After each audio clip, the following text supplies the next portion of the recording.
L'avertissement ignoré, la vaste salle du Conseil galactique bourdonnait d'une faible résonance éthérée alors que les représentants d'un millier de mondes se réunissaient pour une session d'urgence.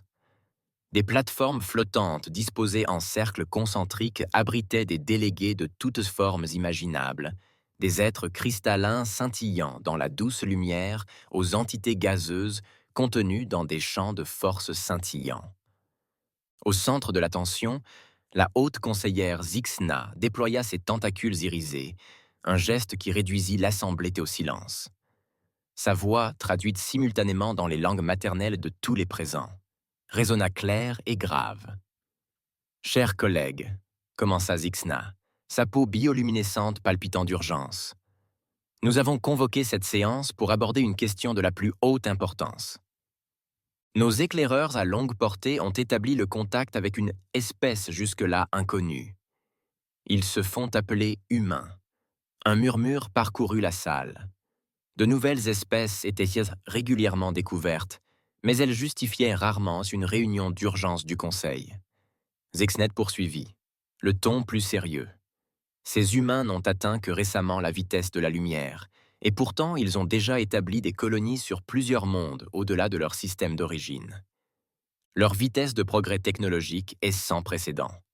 Elle fit un geste avec un tentacule, et un écran holographique se matérialisa au centre de la pièce. Il montrait une petite planète bleu-vert en orbite autour d'une étoile jaune banale. Il s'agissait de leur monde natal, la Terre. Il y a à peine 3 siècles, ils brûlaient encore des combustibles fossiles et se battaient entre eux avec des armes à projectiles primitives. Aujourd'hui, ils ont unifié leur planète, terraformé les mondes voisins et commencé à explorer les étoiles. L'hologramme s'est transformé, montrant des scènes d'exploits humains, d'immenses stations spatiales, des colonies prospères sur des mondes arides, transformés en jardins, et d'élégants vaisseaux spatiaux repoussant les limites de l'espace connu. Mais ce ne sont pas seulement leurs prouesses technologiques qui nous inquiètent, dit Zixna en baissant la voix. C'est leur nature.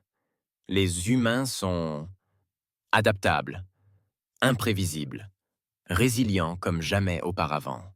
L'hologramme changea à nouveau, montrant cette fois des humains dans diverses situations, survivant dans des environnements difficiles, improvisant des solutions à des problèmes complexes et accomplissant à la fois de grands actes de bonté et de terribles actes de violence. Ils sont capables à la fois d'une compassion remarquable et d'une cruauté inimaginable. Leur histoire est un tapis de prouesses brillantes et d'atrocités horribles. Ils créent et détruisent avec la même passion. Un délégué de la conscience silicium, une race aux yeux sensibles, a pris la parole. Ô conseiller, vous n'insinuez sûrement pas que cette jeune espèce représente une menace pour l'ordre établi de la galaxie. La peau de Zixna affichait un motif qui traduisait une inquiétude réfléchie. Pas nécessairement une menace, mais une force qui pourrait remodeler la galaxie d'une manière que nous ne pouvons pas prévoir. C'est pourquoi nous vous avons tous convoqués ici aujourd'hui. Elle marqua une pause, laissant ses mots pénétrer avant de continuer. Nous proposons que toutes les civilisations spatiales soient averties de la présence humaine, qu'il leur soit conseillé de s'approcher avec prudence, d'éviter les conflits et de signaler immédiatement toute interaction significative au Conseil. La Chambre a été saisie d'un débat. Certains délégués ont soutenu la proposition, tandis que d'autres ont estimé qu'il s'agissait d'une réaction excessive. Le débat a fait rage pendant des heures, Zixna modérant patiemment le débat et fournissant des données supplémentaires si nécessaire. Alors que la séance touchait à sa fin, une agitation à l'entrée de la salle attira l'attention de tous. Un nouveau délégué se fraya un chemin à travers la foule, son exosquelette luisant d'un éclat presque métallique. C'était Kazer, représentant de l'Empire zarkonien, une civilisation relativement jeune mais en pleine expansion, originaire de la bordure extérieure de la galaxie. « Excusez-moi pour mon retard, ô conseiller, dit Kazer, ses mandibules claquant dans ce qui ressemblait à un sourire zarkonien. Les frontières de notre empire s'étendent rapidement, et il y avait beaucoup à faire avant de pouvoir vous rejoindre. Zixna salua le nouveau venu d'un geste poli. Bienvenue, délégué Kazer. Nous terminions notre discussion sur l'espèce humaine. Peut-être aimeriez-vous partager le point de vue zarkonien. Les yeux composés de Kazer brillèrent d'intérêt. Humain. Ah oui, nous avons entendu des rumeurs sur cette nouvelle race. Dites-moi, ô conseiller, pourquoi le puissant Conseil galactique tremble-t-il à la pensée de ces primitifs? Le silence se fit au ton dédaigneux du Zarkonien. La peau de Zixna se mit à onduler, dessinant un motif qui exprimait à la fois patience et inquiétude. Nous ne tremblons pas, délégué Ketzer. 6. Nous cherchons à comprendre et à promouvoir la coexistence pacifique. Les humains ont montré un potentiel qui... Potentiel? Interrompit Kaiser, la voix teintée d'amusement. Quel potentiel une espèce à peine sortie de son puits de gravité pourrait-elle bien avoir, qui pourrait inquiéter des êtres comme nous? Les tentacules de Zixna se resserrèrent, signe de frustration. Je vous invite à examiner les données que nous avons recueillies. La vitesse de progression des humains, leur adaptabilité, leur faiblesse. Intervint à nouveau Azer. Ils sont divisés, dispersés sur une poignée de mondes. Leur technologie, bien que progressant rapidement, accuse encore des siècles de retard sur celle de l'Empire zarkonien. Nous avons étendu notre influence à travers les étoiles alors qu'ils apprenaient encore à maîtriser l'atome. Le zarkonien se tourna vers l'Assemblée. « Chers collègues, si je respecte la prudence du Conseil, je la crois déplacée. Ces humains ne représentent aucune menace pour nous. Au contraire, ils pourraient bien constituer un atout précieux pour notre empire. » Un halètement collectif résonna dans la salle. La peau de Zixna s'illumina d'un rouge d'avertissement. « Délégué Kissar, vous ne faites sûrement pas de sous-entendu. »« Je ne fais que souligner l'évidence, ô conseiller, » dit Kassar d'une voix douce. « L'Empire zarkonien a apporté la paix et la prospérité à des dizaines de mondes. Peut-être ces humains bénéficieraient-ils de nos conseils. » La voix de Zixna prit un ton tranchant. Le Conseil déconseille fortement toute action agressive envers les mondes humains. Nous avons vu les conséquences de leur sous-estimation. Les mandibules de Kazer claquèrent dans ce qui aurait pu être un rire. Votre inquiétude est notée, ô conseiller, mais l'Empire zarkonien tracera sa propre voie, comme il l'a toujours fait. Sur ces mots, le délégué zarkonien se retourna et quitta la salle à grands pas, laissant derrière lui un sillage de murmures inquiets.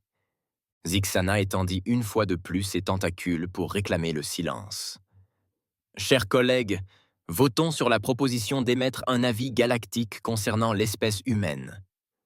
Nous devons agir vite pour prévenir tout conflit potentiel. » Alors que le vote était compté, Zixna ne put se défaire du pressentiment qui l'envahissait.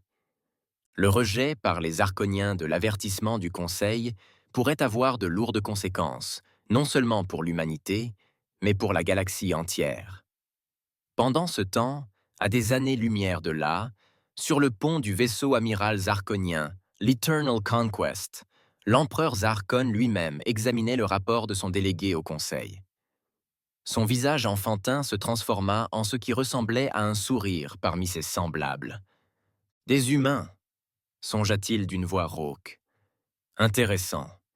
Il était peut-être temps de rendre visite à ces nouveaux venus. » Sa griffe tapota une série de commandes sur la console du vaisseau. Sur l'écran, une carte du ciel apparut, avec un petit système solaire discret en surbrillance. Cap sur la planète colonie humaine, appelée New Eden. Zark désordonné. Il est temps d'accueillir nos nouveaux voisins au sein de la communauté galactique et de leur montrer leur place. Alors que l'immense flotte de guerre zarkonienne commençait à se déplacer, s'engageant dans le tunnel scintillant de l'hyperespace, le sort de l'humanité était en jeu. L'avertissement du Conseil galactique était tombé dans l'oreille d'un sourd, et les conséquences de cette ignorance allaient se faire sentir. Sur New Eden, les colons humains vaquaient à leurs occupations quotidiennes, inconscients de la tempête qui se préparait dans les profondeurs de l'espace. Ils avaient déjà affronté des défis: climat rigoureux, pénurie de ressources, attaques occasionnelles de pirates, mais rien n'aurait pu les préparer à ce qui les attendait. Elena Sato, biologiste cénologique de réserve au principal centre de recherche de New Eden, leva les yeux de son microscope et s'étira. Par la fenêtre du laboratoire, elle pouvait apercevoir le principal établissement de la colonie s'étendre dans la vallée, ses tours étincelantes témoignant de la persévérance et de l'ingéniosité humaine. Une autre journée au paradis, murmura-t-elle en souriant. Elle était loin de se douter que ce jour marquerait le début d'un conflit qui mettrait à l'épreuve la détermination de l'humanité comme jamais auparavant. Alors que le soleil se couchait sur New Eden, projetant de longues ombres sur ces paysages terraformés, les premiers signes de l'invasion imminente n'étaient pas encore là. Mais dans la vaste tapisserie du cosmos, les fils du destin tissaient déjà une histoire de courage, de survie et d'esprit indomptable de l'humanité. Les Arconiens arrivaient, et avec eux, un défi qui briserait l'humanité ou la propulserait vers des sommets inimaginables. Le prochain chapitre de l'histoire humaine était sur le point de s'écrire. Des sommets inimaginables. Le prochain chapitre de l'histoire humaine était sur le point de s'écrire, non pas avec un stylo et du papier, mais avec du sang, de la sueur et une détermination farouche à survivre envers et contre tout. Et ainsi, tandis que New Eden dormait, béatement inconsciente, les étoiles elles-mêmes semblaient retenir leur souffle, attendant le moment où deux civilisations entreraient en collision et où le véritable métal de l'humanité serait testé dans le creuset de la guerre interstellaire. Premier contact et conflit.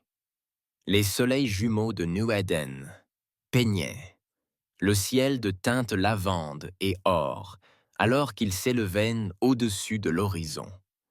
Dans la colonie principale de Hope's Landing, l'équipe de jour était déjà en pleine effervescence. Les agriculteurs s'occupaient des vastes jardins hydroponiques qui nourrissaient la colonie, tandis que les ingénieurs surveillaient les processus atmosphériques qui maintenaient le fragile équilibre terraformé de la planète. Elena Sato bâilla en se dirigeant vers le laboratoire central de la colonie, une tasse de café synthétique à la main. Elle salua d'un signe de tête les autres colons en passant, l'esprit déjà brouillé par le programme de recherche de la journée. New Eden était le rêve de tout xénobiologiste. Un monde grouillant de micro-organismes extraterrestres et de formes de vie simples, chacun détenant des secrets potentiels susceptibles de révolutionner la médecine ou la technologie. En entrant dans le laboratoire, son assistant, un jeune scientifique enthousiaste nommé Marcus Chen, l'accueillit avec une excitation à peine contenue. « Dr Sato, vous n'allez pas croire ce que les scanners de l'espace lointain ont détecté hier soir, » dit Marcus en bondissant pratiquement sur ses pieds. Alina haussa un sourcil. Une autre comète errante pénétrait dans le système. Marcus secoua la tête, les yeux écarquillés. « Non, c'est... Eh bien, vous devriez voir par vous-même. » Il la conduisit à un écran holographique où flottait une représentation 3D du système solaire de New Eden. Au bord de la projection, un groupe de points rouges se déplaçait lentement vers l'intérieur. « Nous avons d'abord pensé à un bug, » expliqua Marcus, « mais nous l'avons confirmé par 3 scans distincts. C'est une flotte, Dr Saito, la Grande, et elle ne répond à aucun de nos appels. » Elena sentit un frisson lui parcourir l'échine.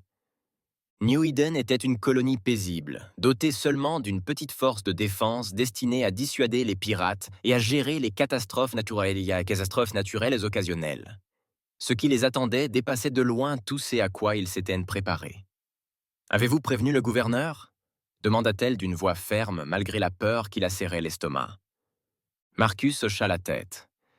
« Oui, le gouverneur Reyes a convoqué une réunion d'urgence du conseil. Elle commence dans 10 minutes. » Elena prit une grande inspiration. « Bon, allons-y, nous devons être là. »« What » Alors qu'ils se précipitaient vers le bâtiment de l'administration coloniale, le débarcadère des rues de l'Espoir resta calme. La plupart des colons ignoraient le danger imminent, vaquant à leurs occupations quotidiennes avec la confiance de ceux qui avaient apprivoisé un monde extraterrestre. Dans la salle du conseil, la gouverneure Isabella Reyes, une femme sévère aux cheveux grisonnants et au regard marqué par les épreuves, se tenait devant les dirigeants coloniaux réunis. Son visage était sombre lorsqu'elle s'adressa à la salle. « Mesdames et messieurs, allons droit au but. Une flotte non identifiée approche de New Eden. Ils ne répondent pas aux communications, et leur nombre dépasse de loin tout ce que nous avons rencontré jusqu'à présent. » Un murmure d'inquiétude parcourut l'assemblée. Le capitaine Jared Wallace, chef de la force de défense modeste de New Eden, prit la parole. « Monsieur le gouverneur, avec tout le respect que je vous dois, nous ne sommes pas équipés pour gérer une invasion de grande envergure. Nos défenses ont été conçues pour repousser les pirates, pas une armada. » Le gouverneur Rice hocha la tête solennellement. « Je suis au courant, capitaine. C'est pourquoi j'ai déjà envoyé un appel de détresse prioritaire à la Terre. Mais vu la distance, même s'ils envoyaient une flotte immédiatement, l'enfer mettrait des semaines à arriver. » Le silence se fit dans la salle tandis que la gravité de la situation s'imposait. Ils étaient livrés à eux-mêmes. Le docteur Sédo s'éclaircit la gorge. « Monsieur le gouverneur, si vous me le permettez, nous devrions envisager des plans d'évacuation. Il existe des réseaux de grottes dans les montagnes du Nord qui pourraient abriter une partie importante de la population. Bonne idée. Dit le docteur Gesare. Capitaine Wallace, je veux que vous coordonniez la mise en place de ces abris avec le docteur Sato. Nous allons procéder à une évacuation discrète, mais je ne veux pas semer la panique. Pour la population, je veux la semer. Pour la population, ce n'est qu'un exercice. » Alors que la réunion était levée et que les responsables se préparaient à affronter cette menace inconnue, la flotte extraterrestre se rapprochait de plus en plus. Dans le vide spatial, l'armada zarkonienne se déplaçait avec une précision déterminée. Leurs vaisseaux insectoïdes et élancés formaient une formation évoquant la discipline militaire et une force écrasante. Sur le pont de son vaisseau amiral, l'Eternal Conquest, l'empereur Zarkon observait avec impatience l'approche de New Eden. Ses mandibules claquèrent d'amusement tandis qu'il observait les pitoyables tentatives de communication de la colonie humaine. Des êtres si primitifs, songea-t-il à voix haute, qu'ils ne disposent même pas de défenses planétaires adéquates. Ce sera plus facile que prévu. Son second, le général Vexera, s'avança. « Mon empereur, nos scans montrent qu'ils ont détecté notre approche. Ils semblent mobiliser leurs maigres capacités défensives. » Les yeux à facettes de Zarkon brillaient d'un amusement cruel. « Laissez-les faire. Cela ne changera rien. Préparez les forces de débarquement. Je veux des troupes sur le terrain d'ici 1 heure. Montrez à ces humains la puissance de l'Empire zarkonien. » De retour sur New Eden, les forces de défense de la colonie se préparaient à toute vitesse. Le capitaine Wallace se tenait dans le centre de commandement improvisé, observant sa petite flotte d'intercepteurs prendre son envol. Ce n'était pas grand-chose, une douzaine de chasseurs et une poignée de canons de défense sol-espace, mais c'était tout ce qu'ils avaient. À toutes les unités, ici le capitaine Wallace. Il s'adresse à ses forces. Je ne vous mentirai pas. Nous sommes en infériorité numérique, et en infériorité numérique. Mais ici, c'est notre foyer. Ici, ce sont nos familles. Nous tenons le coup, quel qu'en soit le prix. Pour New Eden, un concert de réponses déterminées résonna sur les communications. Il ne s'agissait pas de soldats aguerris, mais de colons qui avaient pris les armes pour protéger leur nouveau foyer. Agriculteurs, ingénieurs, scientifiques, tous formaient désormais la dernière ligne de défense contre une invasion extraterrestre. Lorsque les vaisseaux zarkoniens pénétrèrent dans l'atmosphère, le ciel s'illumina de tirs. Les intercepteurs de New Eden attaquèrent. Les chasseurs extraterrestres, zigzagant et esquivant dans un combat aérien désespéré. Au sol, les canons de défense tiraient salve après salve, leurs rayons d'énergie perçant les nuages. Pendant un bref instant d'espoir, il sembla que les colons pourraient tenir le coup. Plusieurs vaisseaux zarkoniens prirent feu, s'enfonçant en spirale pour s'écraser dans les étendues sauvages, au-delà du point d'atterrissage de Hope. Mais pour chaque vaisseau extraterrestre détruit, 3 autres prirent sa place. Dr Sato observait la bataille se dérouler depuis l'entrée d'un réseau de grottes où elle aidait à coordonner l'évacuation. Des familles la dépassaient, emportant le peu de biens qu'elle pouvait s'emparer. Les enfants pleuraient net, leurs parents tentaient de les réconforter, le tout sur fond de bruit assourdissant de la bataille. « C'est terrible !» demanda Marcus en la rejoignant à l'entrée de la grotte. Le visage d'Helena était sombre. « Terrible. Nos défenses les ralentissent à peine. Nous devons faire entrer tout le monde dans les grottes. » Une explosion assourdissante secoua le sol et, levant les yeux, ils découvrirent l'un des principaux processeurs atmosphériques de la colonie englouti par les flammes. La perte d'un seul processeur pourrait déstabiliser tout le système de terraformation, rendant l'atmosphère de la planète potentiellement irrespirable en quelques jours. « Ils visent nos arcades, nos infrastructures », réalisa Belinda à voix haute. « Ils ne se contentent pas d'envahir la planète. Ils cherchent à la rendre inhabitable. » Dans le ciel, l'intercepteur du capitaine Wallace s'est faufilé à travers une pluie de tirs ennemis. Il avait déjà perdu la moitié de son escadron, mais ils avaient réussi à abattre l'un des plus gros vaisseaux zarkoniens. Ce n'était pas suffisant. Ce ne serait jamais suffisant. « Voici Wallace à toutes les unités !» cria-t-il d'une voix tendue. « Repliez-vous sur vos positions secondaires. Protégez les voies d'évacuation à tout prix. » Alors qu'il inclinait son vaisseau pour une nouvelle attaque, une explosion lui toucha l'aile. L'intercepteur perdit le contrôle, laissant derrière lui un sillage de fumée et de feu. Wallace lutta avec les commandes, hors de contrôle, laissant derrière lui un train de fumée et de feu.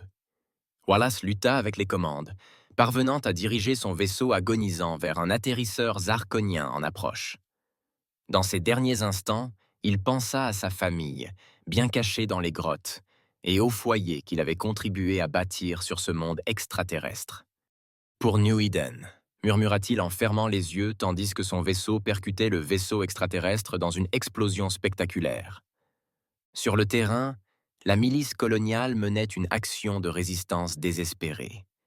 Hommes et femmes, qui n'avaient jamais combattu, se retrouvèrent face à un ennemi étranger, supérieur en nombre et en technologie. Pourtant, ils continuèrent à se battre, rue après rue, bâtiment après bâtiment, gagnant du temps pour que d'autres puissent s'échapper. Le gouverneur Rice coordonna la défense depuis un bunker sous le bâtiment de l'administration coloniale. Son visage était strié de sueur et de crasse, ses yeux rougis par le manque de sommeil. Les rapports affluaient de tous les secteurs. Les pertes s'accumulaient, les défenses s'effondraient, l'espoir s'amenuisait. « Gouverneur, » dit son assistant d'une voix tremblante, « nous avons perdu le contact avec le quadrant sud. Les extraterrestres, ils sont partout. » Reyes ferma les yeux un instant, s'accordant une brève seconde de désespoir avant de redresser les épaules. « Lancez un message général. Toutes les forces restantes doivent se replier vers les points d'évacuation.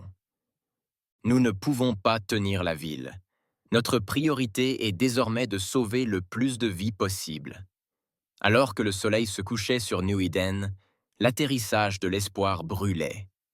Les troupes zarkoniennes défilaient dans les rues, leurs silhouettes extraterrestres se découpant sur les flammes de la cité mourante. Dans les grottes au nord, les survivants se blottissaient dans l'obscurité, les bruits de la bataille se rapprochant de plus en plus.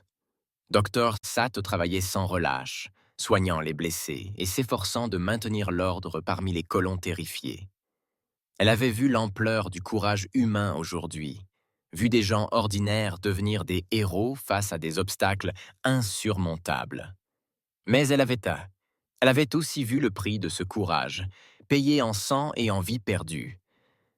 Tandis qu'elle pansait le bras d'un enfant, les pensées d'Alina se tournèrent vers la terre. L'appel de détresse avait été lancé, mais les secours arriveraient à temps. Et même si c'était le cas, que resterait-il de New Eden à sauver? En orbite au-dessus de la planète, l'empereur Zarkon observait l'invasion se dérouler avec satisfaction. Voyez-vous, général Vexera, ces humains ne font pas le poids face à nous. Leur conseil galactique avait tort de les craindre. Vexera hocha la tête, mais quelque chose dans sa posture trahissait un malaise. Oui, mon empereur, mais je dois admettre que leur résistance était inattendue. Pour une espèce primitive, ils se sont battus avec une ténacité remarquable. Zarkon balaya ses inquiétudes d'un geste de la griffe.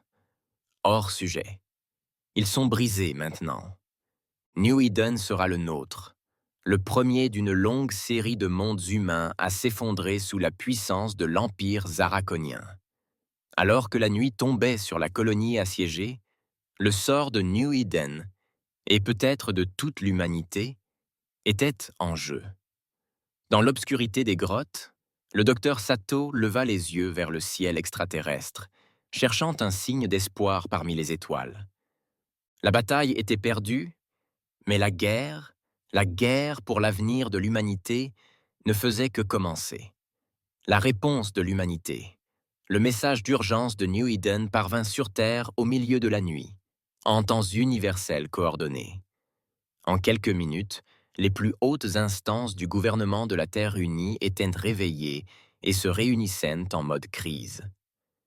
Dans l'immense salle de crise, sous Genève, des écrans holographiques s'allumèrent, montrant des responsables du monde entier au visage sombre.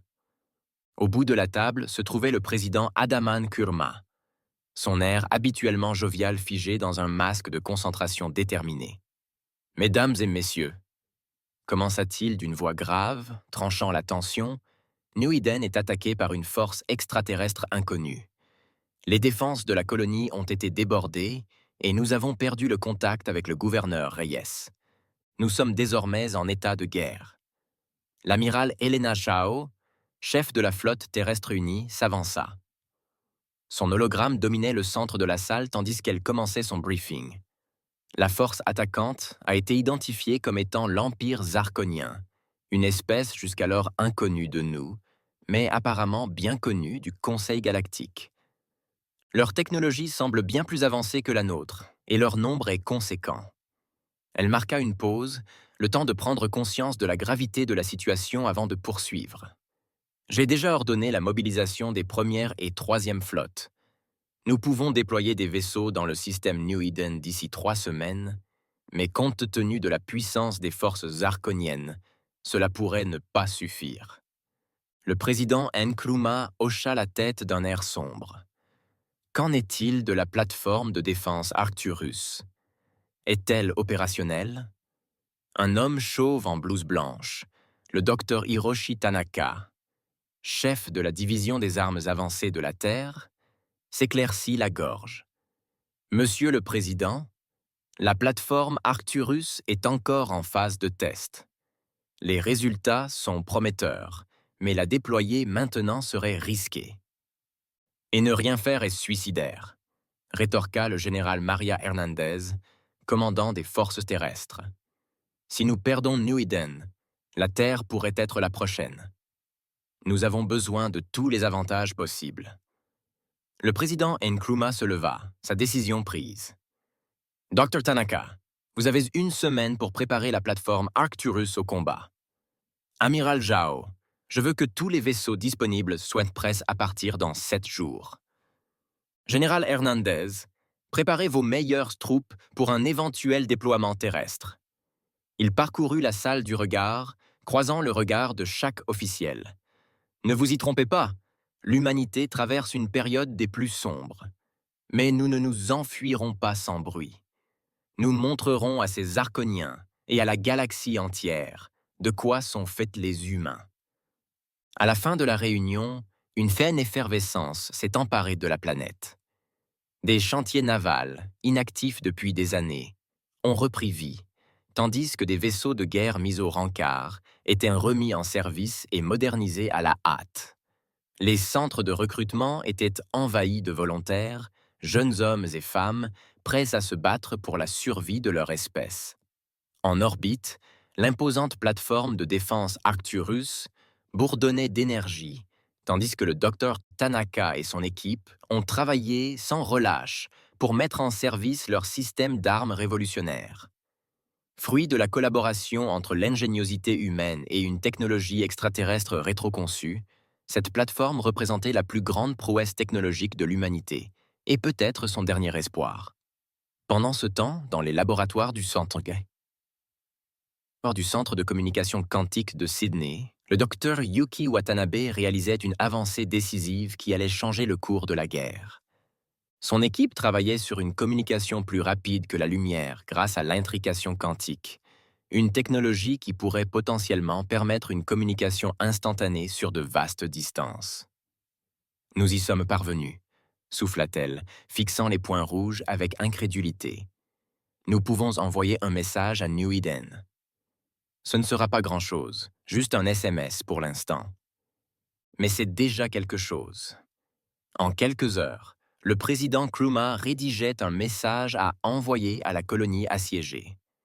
Peuple de New Eden, ici le président Krumah. Nous avons reçu votre appel de détresse et les secours sont en route. Tenez bon, restez forts, la Terre est à vos côtés. Nous ne vous abandonnerons pas à cette menace extraterrestre. L'espoir renaît. Alors que le message était transmis à travers la vaste étendue de l'espace, la réponse de l'humanité à la menace zarkonienne prenait forme. Dans les chantiers navals orbitaux de Mars, la nouvelle classe de vaisseaux de guerre humains, le Défiant, se préparait pour son voyage inaugural. Le capitaine Aisha Okonkwo se tenait sur le pont de l'UES Indomitable, le vaisseau de tête de la classe Défiant, supervisant les derniers préparatifs. L'ingénierie signale que tous les systèmes sont au vert, a annoncé le capitaine, son second, le commandant Jack O'Neill. Nous sommes plus près que jamais. Aisha hocha la tête, son regard sombre scrutant l'activité trépidante sur le pont. L'Indomitable était une merveille technologique, intégrant le meilleur de l'innovation humaine et l'adaptant à la guerre. Sa coque était revêtue d'un nouveau métamatériau capable d'absorber et de rediriger les armes énergétiques, tandis que son canon principal utilisait des principes de manipulation de l'antimatière que même les ingénieurs du vaisseau ne maîtrisaient pas parfaitement. « Très bien, commandant, » dit-elle en s'installant dans son siège. « Signalez la flotte. Nous décollons dans 30 minutes. » Alors que la flotte de défense terrienne s'apprêtait à partir, laboratoires et groupes de réflexion du monde entier travaillaient sans relâche au développement de nouvelles technologies et stratégies pour combattre la menace zarkonienne. Dans une installation secrète sous le désert d'Atacama, une équipe dirigée par le Dr Carlos Vega avait rétroconçu la technologie du bouclier Tsar Kanyan à partir de débris récupérés lors de précédentes rencontres extraterrestres. Ce n'est pas parfait. Dr Vega a expliqué cela à un panel d'observateurs militaires, mais cela devrait donner à nos vaisseaux une chance de lutter contre leurs armes énergétiques. Les nouveaux générateurs de boucliers ont été lancés en production à la hâte. Les équipes travaillant 24 heures. Sur 24 pour les installer sur le plus grand nombre de vaisseaux possible avant le départ de la flotte. En orbite basse terrestre, la plateforme de défense Arcturus a poursuivi ses essais sous la direction du docteur L'Œil, vigilant de Tanaka. L'immense station, longue de près d'1 kilomètre, abritait une arme d'une puissance presque inimaginable. Une lentille gravitationnelle capable de focaliser et d'amplifier l'énergie pour créer un rayon capable de détruire des flottes entières. La puissance était stable à 85%. L'un des assistants du docteur Tanaka appela. Les systèmes de ciblage étaient en ligne et calibrés. Tanaka hocha la tête, son visage exprimant un mélange de fierté et d'inquiétude. « Bien, mais nous devons nous donner à 100%. Continuez à travailler. Nous ne pouvons nous permettre aucune erreur lorsque la vie d'une colonie entière est en jeu. À l'approche du jour du départ, le président Nkrumah s'adressa solennellement aux habitants de la Terre. Chers amis humains, nous sommes aujourd'hui confrontés à une menace sans précédent dans notre histoire. Une force extraterrestre a attaqué l'une de nos colonies, menacé notre peuple et menacé notre existence même. Mais nous ne céderons pas à la peur. Nous ne renoncerons pas à notre avenir face à ces agresseurs. Il marqua une pause, sa voix devenant plus forte. Tout au long de son histoire, l'humanité a dû faire face à des obstacles apparemment insurmontables. Nous avons traversé des périodes glaciaires, survécu à des épidémies et surmonté nos propres tendances destructrices pour viser les étoiles. Aujourd'hui, ces étoiles nous lancent un nouveau défi et nous le relèverons avec le même courage, la même ingéniosité et la même détermination qui ont caractérisé notre espèce depuis nos premiers pas dans les savanes africaines. Aux courageux hommes et femmes de nos forces armées qui s'apprêtent à partir vers l'inconnu, sachez que vous portez en vous les espoirs et les prières de chaque être humain. À nos scientifiques et ingénieurs qui travaillent sans relâche pour nous donner l'avantage dans ce conflit, sachez que vos efforts pourraient bien déterminer le sort de notre espèce. Et aux Arconiens, qui occupent actuellement l'un de nos mondes, écoutez ceci. Vous avez réveillé un géant endormi. Vous avez uni l'humanité comme rien d'autre n'aurait pu le faire. Et vous apprendrez bientôt que sous-estimer l'esprit humain est la dernière erreur que vous commettrez. Tandis que les paroles de Nkrumah résonnaient à travers la planète, les derniers préparatifs furent effectués. La flotte de défense terrienne, une armada de plus de 200 vaisseaux, dirigée par l'UES Indomitable, effectua les dernières vérifications et se prépara au départ. Sur la plateforme Arcturus, le docteur Tanaka et son équipe travaillèrent d'arrache-pied pour porter l'arme principale à sa pleine puissance. Dans le laboratoire de communication quantique, le docteur Wadnadi et son équipe restaient constamment vigilants, espérant une réponse de New Eden. Plusieurs jours s'étaient écoulés depuis le premier appel de détresse, et le silence était assourdissant. Puis, quelques heures avant le départ de la flotte, un message arriva. Ce fut bref, confus, la flotte était sur le point de partir, et un message arriva. Il était bref, confus, mais indéniablement humain. Terre, écoutez-nous. Zarkoniens, trop fort. Colonie tombée, survivants, Grottes du Nord. S'il vous plaît, dépêchez-vous. Le message fut immédiatement transmis au président Nkrumah et à l'amiral Joe. Il n'y avait pas de temps à perdre. À tous les navires, ici, l'amiral Jao. Sa voix résonna dans toute la flotte. Nous avons la confirmation qu'il reste des survivants sur New Eden. Chaque seconde compte. Préparez-vous au départ immédiat. Sur le pont de l'Indomitable, le capitaine Okonkwo prit une profonde inspiration. À la barre, cap sur New Eden. Vitesse maximale. Alors que les moteurs massifs de la flotte terrestre rugissaient, la réponse de l'humanité à l'invasion zarkonienne commençait sérieusement. Les vaisseaux accélérèrent Sanan rapidement, repoussant les limites de la technologie humaine, alors qu'ils s'efforçaient de sauver leur colonie assiégée. Dans la baie médicale de l'Indomitable, le docteur Amal Hassan, médecin-chef de la flotte, supervisait les derniers préparatifs d'une arme secrète, un agent biologique conçu pour cibler la physiologie du Tsar Khan. C'était une mesure désespérée, à la limite des lois interstellaires, mais dans une lutte pour la survie, toutes les options étaient envisageables. « C'est notre police d'assurance », expliqua le docteur Hassan au capitaine Okonkwo lors d'un briefing privé. Si les armes conventionnelles échouent, ce pourrait être notre dernier recours, acquiesça Okonkwo d'un air sombre. Espérons que nous n'en arriverons pas là, docteur, mais tenez-la prête, au cas où. Alors que la flotte terrestre disparaissait dans les profondeurs de l'espace, laissant derrière elle sa planète natale, les espoirs de l'humanité s'envolaient avec elle. Mos, sur Terre, dans les colonies et les grottes de New Eden, Les hommes contemplaient les cieux, les étoiles et priaient pour leur délivrance. Les Arconiens avaient déclenché cette guerre, confiants dans leur supériorité. Mais ils allaient y apprendre une dure leçon, une leçon que d'innombrables autres avaient appris avant eux à travers l'histoire. L'humanité, poussée à bout, était capable de choses extraordinaires. Le géant endormi s'était réveillé, et la galaxie ne serait plus jamais la même. Le tournant, et la galaxie ne serait plus jamais la même. Le tournant. L'immensité caverneuse des grottes du nord de New Eden résonnait des murmures étouffés et des sanglots étouffés des survivants. Le docteur Elena Sato se déplaçait parmi eux, leur offrant le peu de réconfort qu'elle pouvait. Des semaines s'étaient écoulées depuis l'invasion initiale des Arcaniens, et l'espoir s'amenuisait. Le docteur Sato et Marcus Chin s'approchent, le visage autrefois impatient désormais décharné par l'épuisement. Nous manquons de fournitures médicales et les recycleurs d'air commençant à lâcher. Ilina hocha la tête d'un air sombre. Les grottes les ont protégés des Arconiens, mais elles n'étaient pas censées accueillir autant de personnes pendant si longtemps. Il va falloir envoyer une autre équipe de récupération. C'est risqué, mais nous n'avons pas le choix.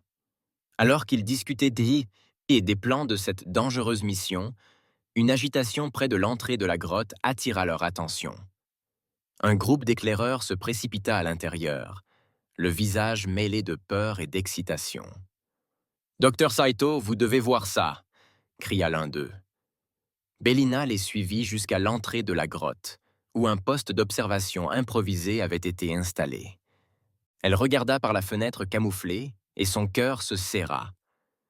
Le ciel nocturne au Sahara, au-dessus de New Eden, était illuminé. Des raies lumineuses sillonnaient l'obscurité, accompagnées de détonations lointaines qui faisaient trembler le sol. Cela ne pouvait signifier qu'une chose. Une bataille spatiale faisait rage en orbite. La Terre. Elina respira, osant à peine espérer. Ils arrivèrent. Pendant ce temps, au-dessus de New Eden, la flotte de défense terrienne engageait une bataille acharnée contre l'armada zarconienne. L'UES Indomitable menait la charge, ses armes expérimentales perçant les défenses du vaisseau extraterrestre. Sur la passerelle, le capitaine Aisha Okonkwo lançait des ordres tandis que le vaisseau vacillait sous les tirs ennemis. Concentrez vos tirs sur leur vaisseau amiral.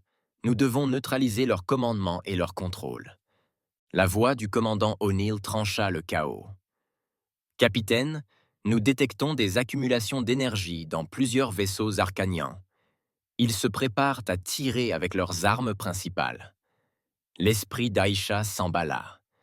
Les nouveaux boucliers tenaient bon, mais ils n'avaient pas été testés contre les armes les plus puissantes des extraterrestres.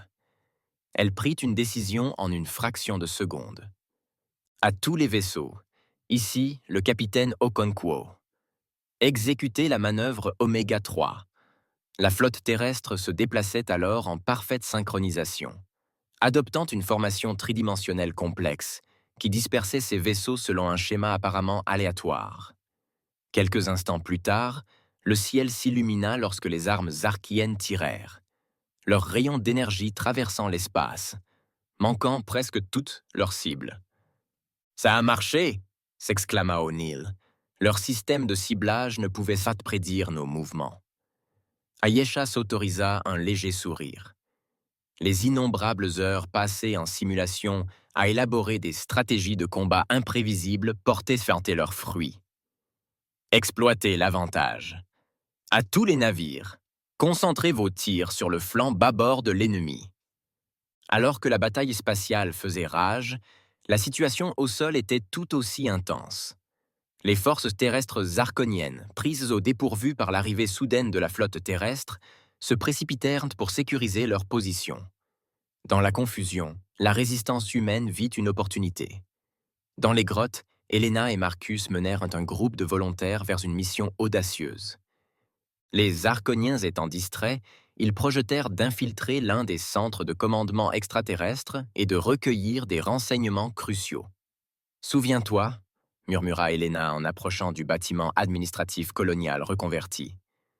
Nous sommes là pour obtenir des informations, éviter tout affrontement si possible. La petite équipe avançait silencieusement à travers les ruines de Hope's Landing, le cœur battant à tout rompre, mêlé de peur et de détermination. Alors qu'ils approchaient de leur cible, une patrouille zarkonienne apparut au coin de la rue. L'espace d'un instant, le temps sembla s'être arrêté. Puis Marcus passa à l'action. Il lança une grenade fumigène improvisée, un savant mélange de minéraux et de produits chimiques locaux qui emplit l'air d'une épaisse fumée âcre. Dans la confusion, les humains se faufilèrent et pénétrèrent dans le centre de commandement par un mur endommagé. À l'intérieur, ils découvrirent un trésor de technologie extraterrestre et de flux de données.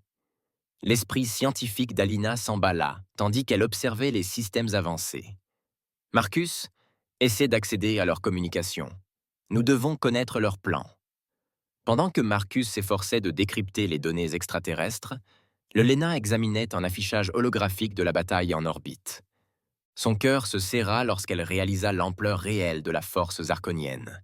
La flotte terrestre, malgré son courage, était largement dépassée en nombre. La Lena appela Marcus d'un ton urgent. « J'ai quelque chose. Ils appellent des renforts. Une deuxième vague de vaisseaux est en route. » L'esprit de Bélina s'emballa. S'ils parvenaient à transmettre cette information à la flotte terrestre, cela leur donnerait peut-être une chance de se battre. Mais comment? Ces pensées furent interrompues par un clic bas et menaçant. Ils se retournèrent et découvrirent un guerrier zarkonien, le visage insectoïde indéchiffrable, braquant son arme sur eux. En orbite, la bataille avait atteint son paroxysme. La flotte terrestre avait réussi à détruire plusieurs vaisseaux capitaux zarkoniens. Mais le prix à payer était lourd. Près d'un tiers de ses propres vaisseaux avaient été mis hors service ou détruits. Sur le pont de l'Indomitable, le capitaine Okonkwo reçut de mauvaises nouvelles. « Capitaine, des capteurs longue portée détectent l'approche d'une seconde flotte du tsar Konyan.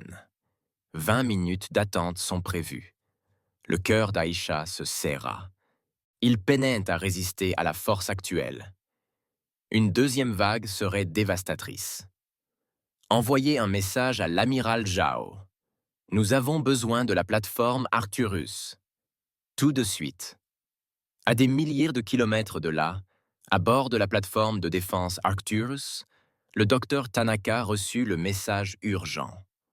Son équipe travaillait sans relâche, poussant l'arme expérimentale à ses limites. « Docteur, nous sommes à 97% de puissance », rapporta son assistant. « Ce n'est pas 100%, mais il faudra faire avec », interrompit Tanaka. Il prit une profonde inspiration, adressant une prière silencieuse aux forces qui pourraient l'écouter. Lancez la séquence de tir. L'immense plateforme s'anima, sa lentille gravitationnelle commençant à concentrer des quantités inimaginables d'énergie. Dans l'espace, une lueur apparut, à peine visible au début, puis s'intensifia. Sur l'indomptable, des alarmes retentirent. « Capitaine, nous détectons une accumulation massive d'énergie en provenance de la Terre. » Les yeux d'Aïcha s'écarquillèrent. Tous les vaisseaux terriens. Préparez-vous à l'impact. Ça y est. Un rayon d'énergie pure, plus puissant que tout ce que l'humanité avait jamais utilisé, traversa l'espace. Il frappa le cœur de la flotte zarkonienne, découpant les vaisseaux comme s'ils étaient faits de papier. En quelques secondes, près de la moitié de l'armada extraterrestre fut réduite à l'état de débris flottants. Un instant, un silence stupéfait régna des deux côtés. Puis, le système de communication grésilla. Ici, l'amiral Joe a toutes les forces terrestres. La plateforme Arcturus est opérationnelle. Passez à l'attaque. Pour la Terre et New Eden. Avec une vigueur renouvelée, la flotte terrestre s'élança. Les Arconiens, sous le choc de cette dévastation inattendue, peinaient à se regrouper. Au sol, Alina et Marcus se retrouvèrent aux prises avec le guerrier zarkonien.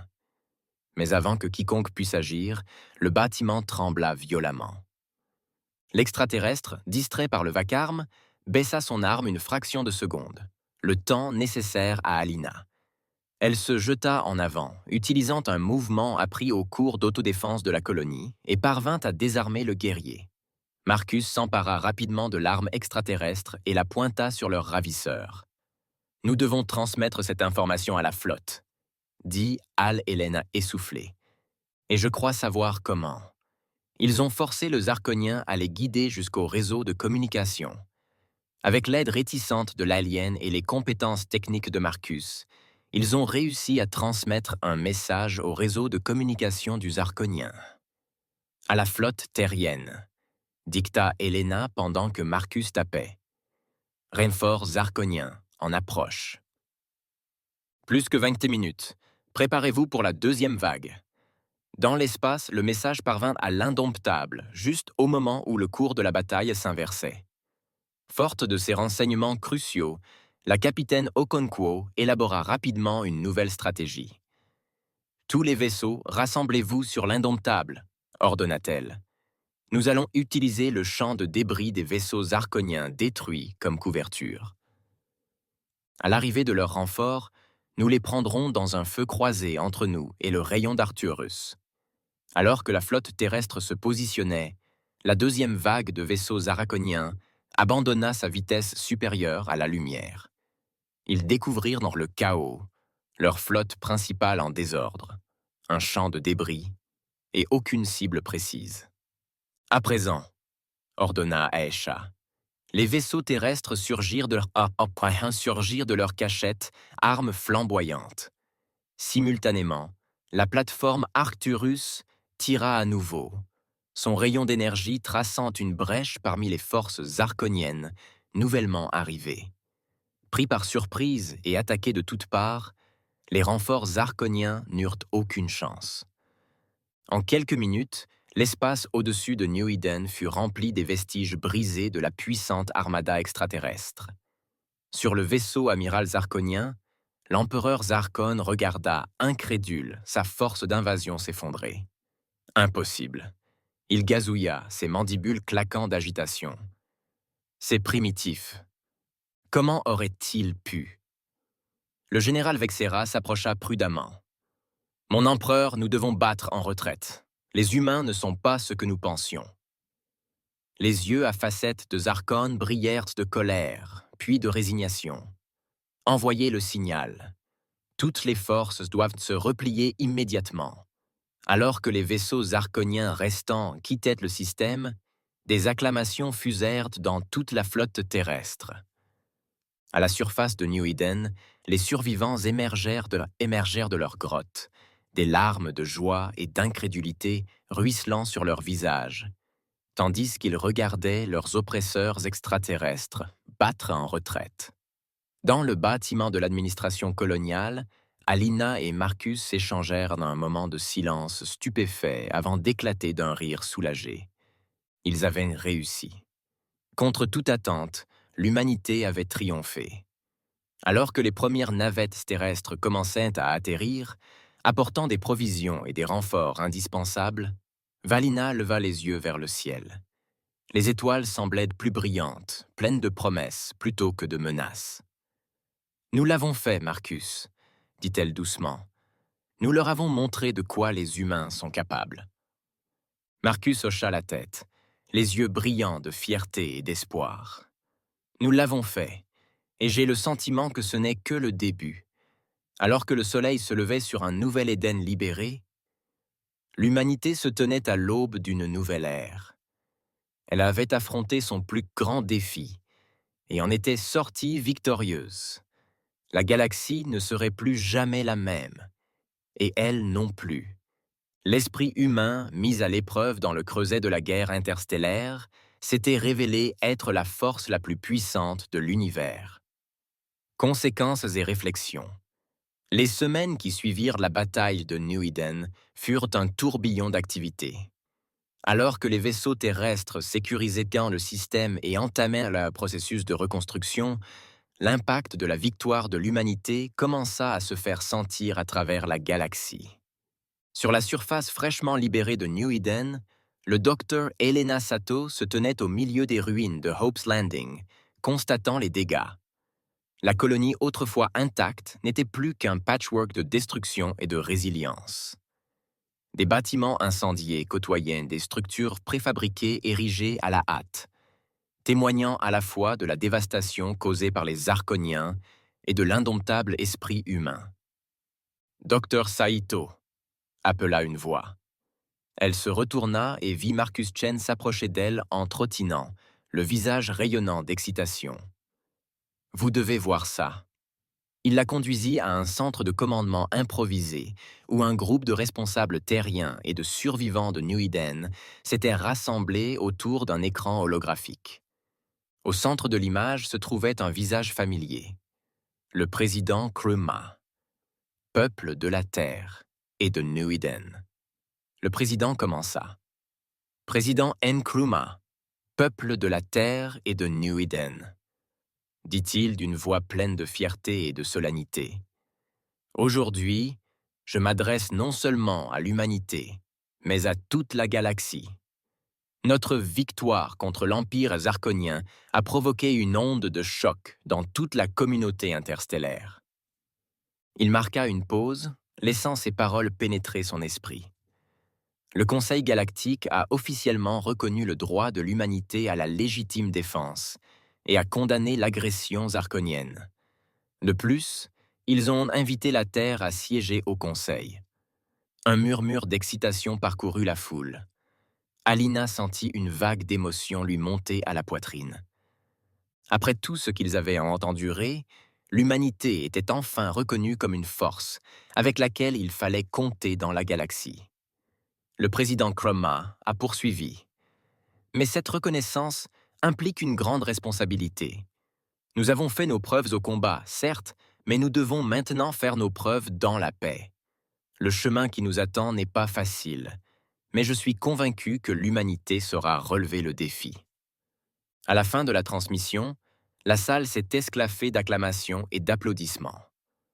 Alina se tourna vers Marcus, les larmes aux yeux. « Nous l'avons fait », dit-elle doucement. « Nous l'avons vraiment fait. » Marcus hocha la tête, les yeux brillants. Et maintenant, le vrai travail commence. Dans les jours qui suivirent, New Eden devint un symbole de résilience et d'ingéniosité humaine.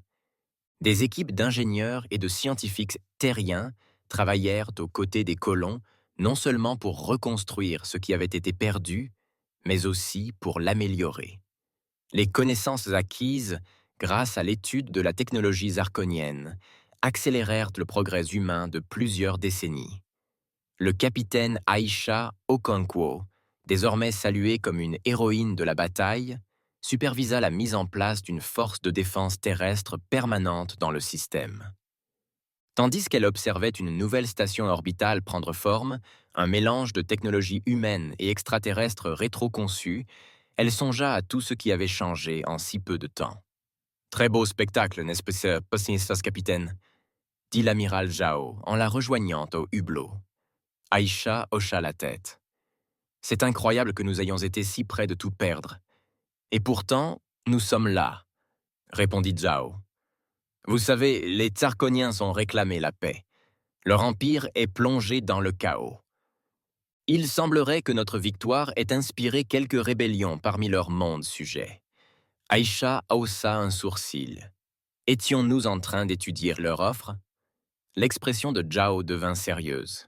« Nous étudions toutes les options. C'est pourquoi je suis ici. La Terre a autant besoin de diplomates que de soldats. Que penseriez-vous d'un rôle d'ambassadeur ?» Pendant ce temps, sur Terre, le docteur Hiroshi Tanaka s'est présenté devant un panel de dirigeants internationaux pour présenter ses conclusions sur la plateforme Arcturus. La technologie des lentilles gravitationnelles a des applications bien au-delà de l'armement, a-t-il expliqué en désignant une série de schémas complexes. Nous pourrions l'utiliser pour terraformer des planètes plus efficacement, alimenter des villes entières en électricité, et même propulser des vaisseaux à des vitesses dont nous n'avons jamais rêvé. L'un des dirigeants s'est penché en avant. Et qu'en est-il des implications éthiques, Dr Tanaka? Nous avons créé une arme d'une puissance sans précédent. Comment garantir qu'elle ne soit jamais utilisée à mauvais escient? Tanaka hocha gravement la tête. Honorable dirigeant, c'est peut-être le plus grand défi auquel nous sommes confrontés. Nous devons veiller à ce que nos progrès technologiques soient à la hauteur de nos progrès en sagesse. Alors que l'humanité se débattait avec son nouveau rôle au sein de la communauté galactique, l'Empire zarkonien était confronté à ses propres responsabilités. Au palais impérial de leur monde natal, l'empereur Zarkon affrontait un conseil de ses nobles les plus puissants, dont beaucoup réclamaient son abdication. « Vous nous avez menés à la ruine », s'exclama l'un des nobles avec colère. « Nos flottes décimées, nos mondes assujettis en rébellion. Et pourquoi?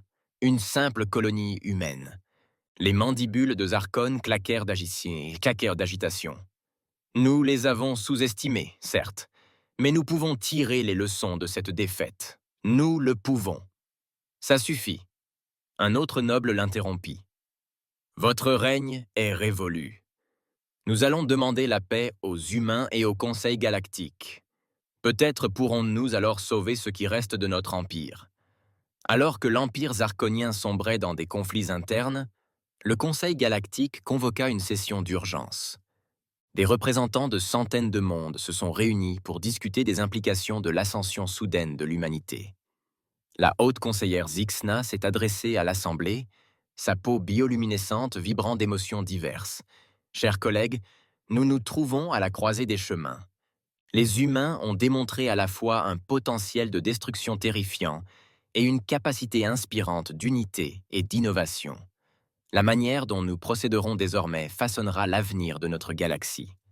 Le débat qui s'ensuivit fut long et houleux. Certains membres du Conseil plaidèrent en faveur d'une limitation de l'expansion humaine, craignant qu'elle ne devienne une nouvelle menace pour la stabilité galactique. D'autres prônaient l'intégration de l'humanité, voyant en elle un allié potentiel contre de futurs agresseurs. Finalement, un compromis fut trouvé. L'humanité se verrait accorder un siège probatoire au Conseil, dont l'adhésion complète serait décidée après une période d'observation et de coopération. De retour sur New Eden, la vie revenait peu à peu à la normale, ou plutôt à une nouvelle normalité. La colonie avait été transformée à jamais par l'invasion et les avancées technologiques et galactiques qui en résultèrent. Le docteur Elena Seto se retrouva à l'avant-garde de cette nouvelle ère. Son expérience lors de l'invasion et son rôle dans la résistance avaient fait d'elle un choix naturel pour diriger le nouveau programme d'échange xénoculturel de New Eden. Alors qu'elle se préparait à l'arrivée de la première délégation extraterrestre officielle à New Eden, un groupe de curieux scientifiques Xantheri désireux d'étudier la résilience humaine, Alina réfléchissait au chemin parcouru. « Nerveux ?» demanda Marcus en la rejoignant dans le centre d'accueil fraîchement reconstruit. Alina sourit. « Un peu. C'est une chose de se battre pour sa place dans la galaxie.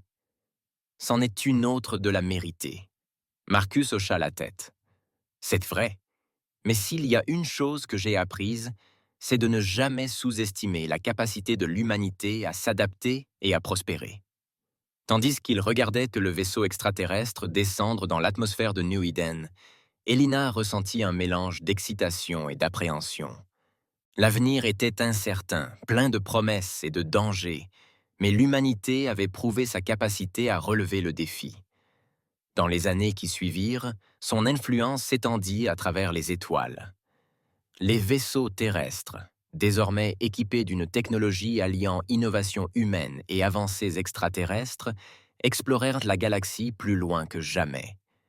Les colonies prospérèrent, non seulement sur des planètes, mais aussi sur d'immenses stations spatiales, et creusèrent des astéroïdes. La plateforme Arcturus, autrefois une arme de dernier recours, devint la pierre angulaire d'une nouvelle ère d'exploration et de progrès scientifique. Sa technologie de lentilles gravitationnelles fut adaptée pour créer des trous de verre stables, révolutionnant ainsi les voyages et les communications interstellaires. Sur le plan diplomatique, l'humanité a dû trouver un équilibre délicat entre l'affirmation de sa nouvelle force et le développement de relations pacifiques avec les autres espèces.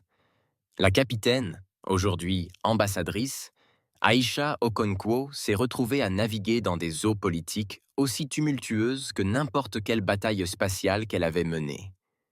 La clé, répétait-elle souvent dans ses discours aux nouveaux diplomates, est de se rappeler que force et compassion ne s'excluent pas mutuellement. Nous devons rester fermes dans nos convictions, tout en étant ouverts à la compréhension d'autrui. L'empire zarkonien, dont le pouvoir et l'influence avaient fortement diminué, se reconstruisit lentement sous un nouveau système de gouvernement, privilégiant la coopération plutôt que la conquête. De nombreux Zarkoniens, inspirés par l'exemple humain, milient pour des réformes et une nouvelle approche des relations interstellaires. Quant à New Eden, il devint un exemple éclatant du potentiel humain.